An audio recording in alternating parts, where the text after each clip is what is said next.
Hey, it's us. Once again, we're here for another review of Iyanla Fix My Life. I'm JT, of course. Got my homeboy with me. Say something, Mike B. What it do? And that's what he said. You didn't want to forget today, huh? I did it good today. You didn't want to have to go through I it. did it with a smile, even. You know, I semi-forced, but I was there. You know. This story, or this episode, is about two sisters, Sharice and Andrea. Mm-hmm. Is that how they said it? Both of them, they from Detroit, but of course they're in Chicago in Iyanla's safe house, because I think this is the same house that she was in last week with the who was it? That quick Booty and Jason. Yeah. And so she met with the older sister Sharice first, and I think she the one that spearheaded the calling of Iyanla, I think. It seemed that way. It seemed, yeah. I can't imagine the other sister trying to seek help, but anyway. You know. And so she sits down with Iyanla and basically, telling her, well, why am I here? And, basically, like, something's got to be done about my sister's dependency on me. Mm-hmm. And, she drinks a lot. And I try hiring her. She works, she has her own salon.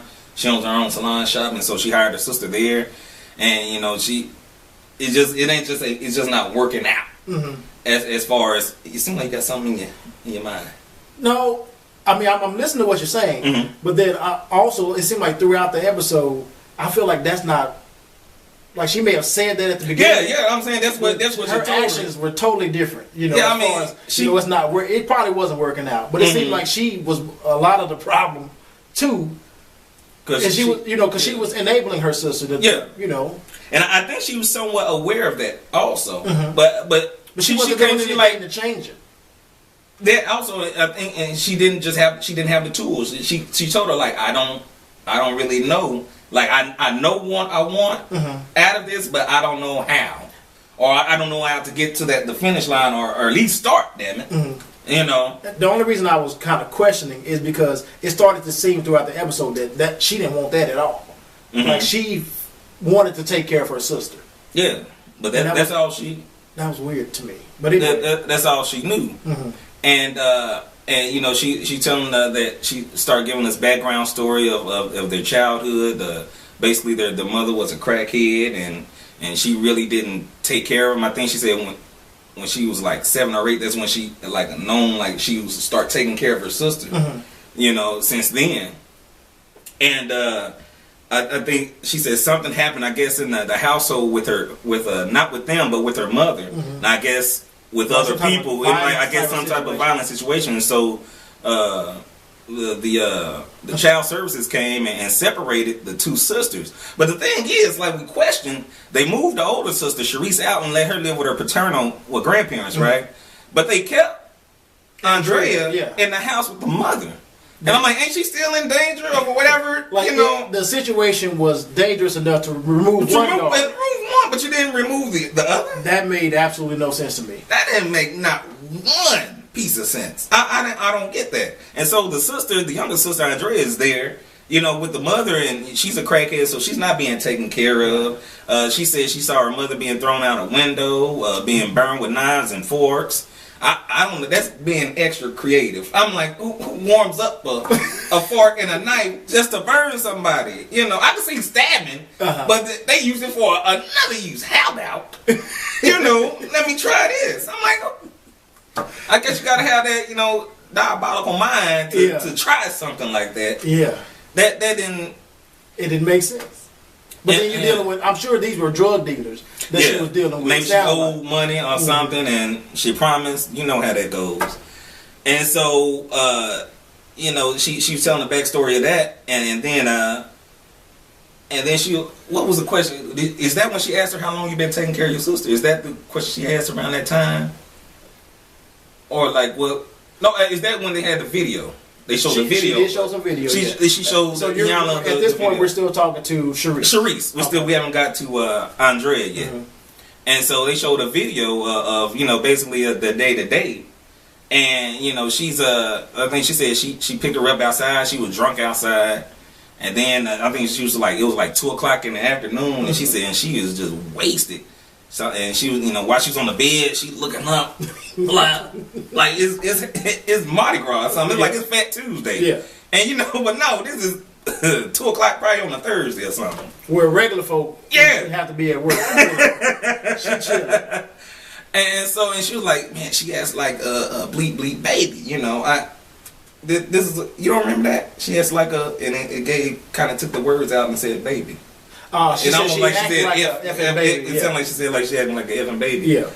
And so so we got a view of her life with her sister. Right. And so Iyanla, I think that's when she came up with her exercise this time with the rocks. Mm-hmm. And basically telling what are your feelings, I guess, or about your sister, mm-hmm. or whatnot, and write them down.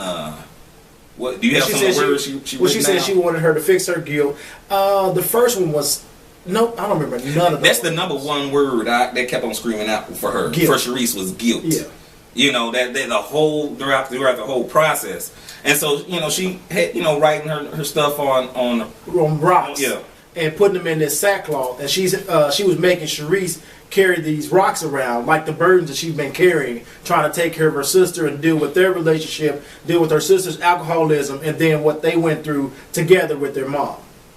Okay. And then we switched over to talk to Andrea. Andrea, she brings her in, and she said, she. I guess she asked her about her drinking problem or something. Yeah, she said, I drink a lot, but I don't have she don't feel she had a drinking problem. She said, okay, let me show you this video. Yeah. And, she showed the same video of what her Sharice showed Iyanla. And she said, okay, so is this drinking a lot? Or is this a drinking problem? Yeah.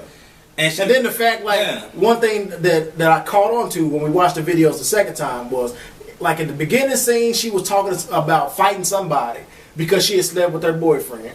She had slept with somebody else's boyfriend. And then towards the end of the video, she's whispering talking about she thinks she's pregnant, and she don't know by who.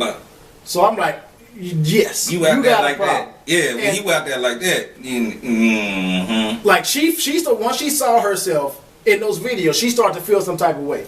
Yeah. This used to be my hope for reality TV. Mm-hmm. Like, you see these people, and a lot of stuff that they go through are stuff that people go through in real life. Mm-hmm. You would hope that they would see themselves during the playback, see how they acted, and then it have a wake up call, clarity or a eureka moment. Yes, like I have to do better. But no, they want to turn up even more. Season 2. But for Andrea, it seemed like something sparked in her to at least recognize this is bad, and it's worse than I was willing to admit. And she was like, and she said, so what are your thoughts when you see this, and why can't you accept that, you got a drinking problem? And she like, she started breaking down saying, I don't want to be an addict like my mama. Yeah. I'm no better than her if I accept mm-hmm. that I'm an addict. And so, it was like, okay, there it is. Yeah. That's why you keep on drinking, don't think nothing's wrong, mm-hmm. and you're masking all the stuff. We realized when she was living with her mother, she was raped, mm-hmm. and she was sexually abused, verbally abused, and of course, seeing go through all getting thrown out.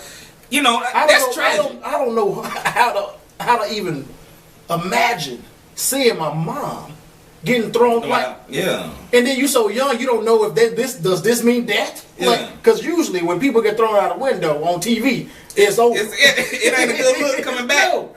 I ain't walking right back in the house like Fred Flintstone. Right. It ain't gonna happen. Then Iyanla started talking to her because another thing we realized is Sharice not only was she taking care of Andrea, but she pretty much was standing in the gap as her mom. That's how I think she said, like, when she's been taking care of her since she was like 4 or 5. Yeah, and still hasn't stopped. Yeah.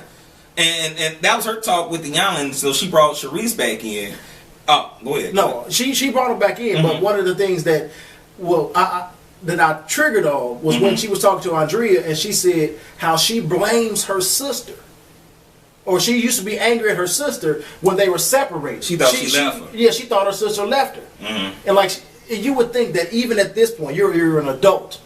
You guys haven't had the opportunity to talk about what actually went down and why you two were separated, how she had no choice in the matter.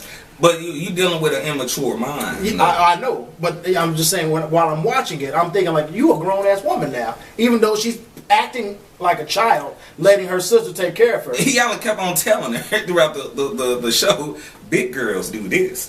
Little girls don't do this. I'm like, yeah, especially like when she was I'm like, why she keep on talking to her like a little, but then again, she's been taken care of by her sister and her, we'll go back to that. They brought the sisters in. They brought the sisters in, and Sharice had her little knapsack of weight, and she said, "This is all the stuff that your sister's been carrying, for you." And she said, "Go ahead and test it out." She gave it to her, and how does it feel? It's heavy, ain't it? And then Sharice told her a little bit about something that Andrea didn't know. She was like, after I graduated from college, I was accepted into grad school, but I didn't want to go because I wanted, you was there. I didn't want to leave you behind. I had to take care of you, so it probably wouldn't be in good on her conscience, and not knowing back then, I can't actually go. She's an adult, or old enough, right, to fend for herself. But she said, I started to resent you, because of that. I hold my dreams, right. Or you hold my dreams up. And it's all because of you. I'm trying to soar. And what was she saying? You had something to say? I'm thinking. Yeah, I'm trying to think of that the quote she said. I think she was like, who? Iyanla or Sharice? Iyanla was telling to Andrea. Cause once they, she asked her about. Why you said your sister was able to get on with her life and grow up and do what she needed. That's what it was. She said I was, and then she going back. Because I'm where you stuck. Why you stuck? I'm where my mama got thrown out the window. I'm still on her getting abused with her burnt with knives and forks. That's where I'm still stuck right there when I'm 4 or 5 years old. Still traumatized. And I haven't actually left. Because she hasn't dealt with it. And that's when Iyanla had to let her know, the drinking ain't the problem. Yeah. It's what the drinking is covering up that's actually the problem. And she ended up sending Andrea to a 12-step program meeting. Yeah, that night. And she wasn't with it. She's like, I knew this is a bad idea. Like, ain't nobody got time for this. Yeah, when she was in the car. I didn't come to Chicago for them to try to it's a jump on Andrea day. Yeah. Oh, she turned herself into a victim. Yeah. Yeah. Oh, what was me? And so we come back that next day. No, they brought it because Sharice had a fiance. Yeah. And before the next day they brought him in, and he had her sets because it's gonna be his week once they get married. Oh, the sack of rocks. Yeah. Oh, we forgot to mention how Iyanla was throwing that damn sack of rocks. Oh, and she was right there, right there, just throwing at her. I'm like, yeah, that was rude. And then the first time when she did it, old girl caught it, and she was looking like, "Did you mean to hit me?" Then she did it again. I guess it's one of the things. Do I need a glove? I guess burdens hurt. Yeah. But anyway, the fiance Fred, that's his name. Yeah. And they brought him in, and she just wanted to get his perspective. He basically saying, you feeling guilty because you made it. And your sister, is still lagging behind, and you feel some type of way. And she said she calls that survivor's remorse, guilt, survivor's guilt or remorse to that effect, and feel like you made it. Why am I the only one? Or I don't want to leave nobody behind, so I stay behind with everybody else, and really keeping not herself stagnant, pursuing my dream or what I need to do. Yeah. And that was pretty much it with Fred. It wasn't nothing extra. But I thought it was a novel idea how she had him hold all the stuff. Can you imagine going as a couples counselor and you have your wife with this sack of rocks with all the emotional baggage that she's bringing to the relationship? You pick it up like, I don't know if I'm gonna be able to do this. Yeah. Like this is extra. You got too much going on, and you get that shit back like holler at me when you lighten your load a little bit. It's a good visual, I think, for women, with baggage. Yeah. Well, men and women, you bringing all of these emotions and into a relationship. And it's stuff that's negative. It's not anything. It's nothing that's adding to the relationship. It's adding stuff, but it's not good. Like you said, it's negative. Right. It ain't adding nothing positive. I like that little visual that she gave. Yeah, that happens. I say probably 90% of relationships. If people did that exercise before they got married, it probably a lot less. And we're honest, because people gonna lie. You don't know about your family. We just say it's family, but you don't know that your family is affecting you. And you bring that into the relationship. So she the next day she's still talking with Sharice outside, and I think she came to the realization of why she felt some way about, I think, her mother, and she was saying, like, why do you continue to take care of your sister? And she was like, well, I promised myself that I wouldn't abandon her. And she said, I felt useful, and then, I felt like a good person. And she said, why would you need it? She said, my mother didn't make me feel, I think she said, I didn't feel like a good person with her, or something like that. And so she felt like it has to be extra or going overboard for her sister. Am I explaining that right? You're looking at me with some type of weight. She said, Iyanla wanted to know why you didn't feel like you were a good person before taking on all these burdens and taking care of your sister. She didn't feel that her mom cared about her. Like, how can I be a good person if my mama didn't even give a damn about me? Yeah, so how can I, if nobody gave a damn, then I must not be. Yeah, I must. She thought I was bad enough to just abandon it and whatnot.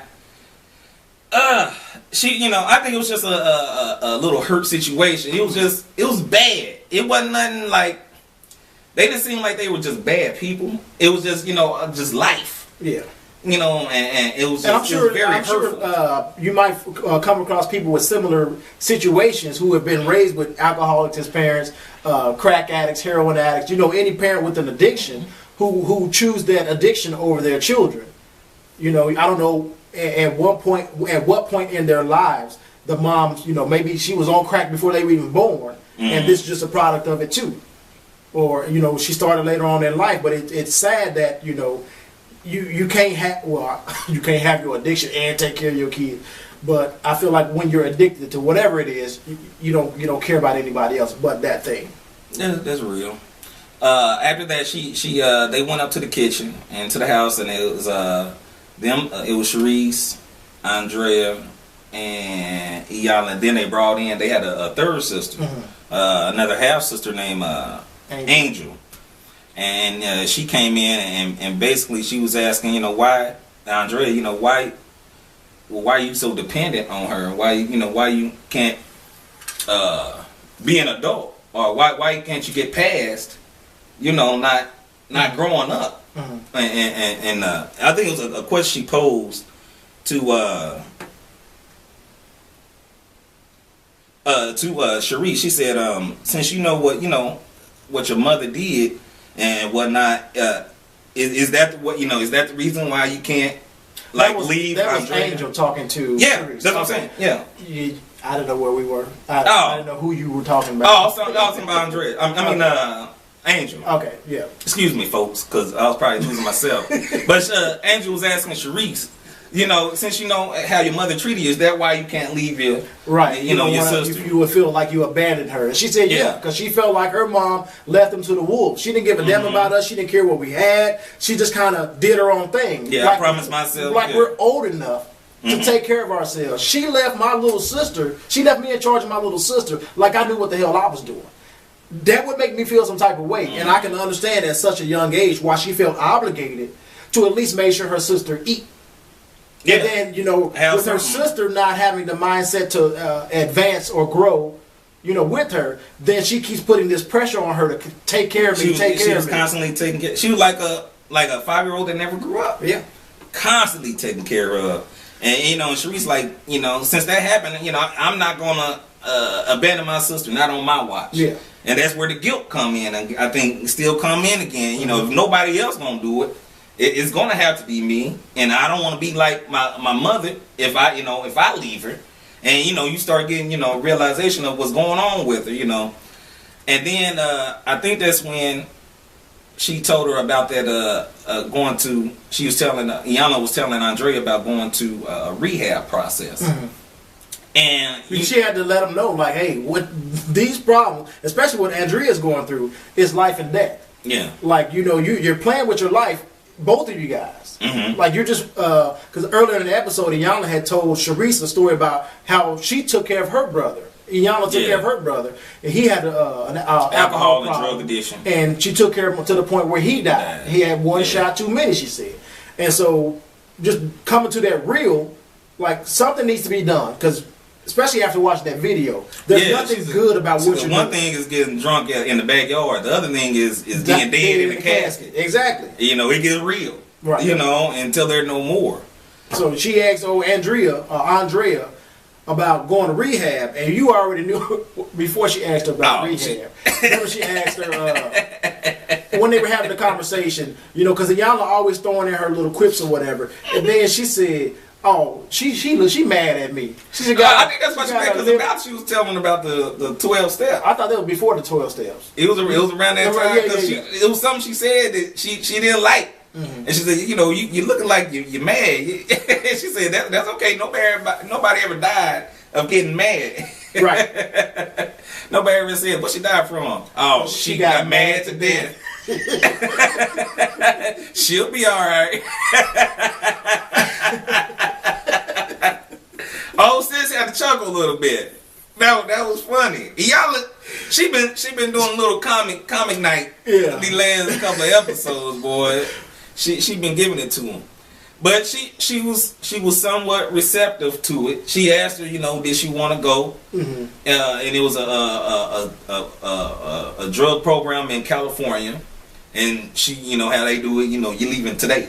There's no, because if she has an opportunity to actually go home and think, she ain't thinking about it. Because she's like, okay, I see what kind of she didn't want to go to there. I was ambushed.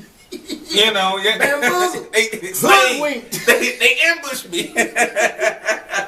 and so they got it together. I mean they hugged and everything. Mm-hmm.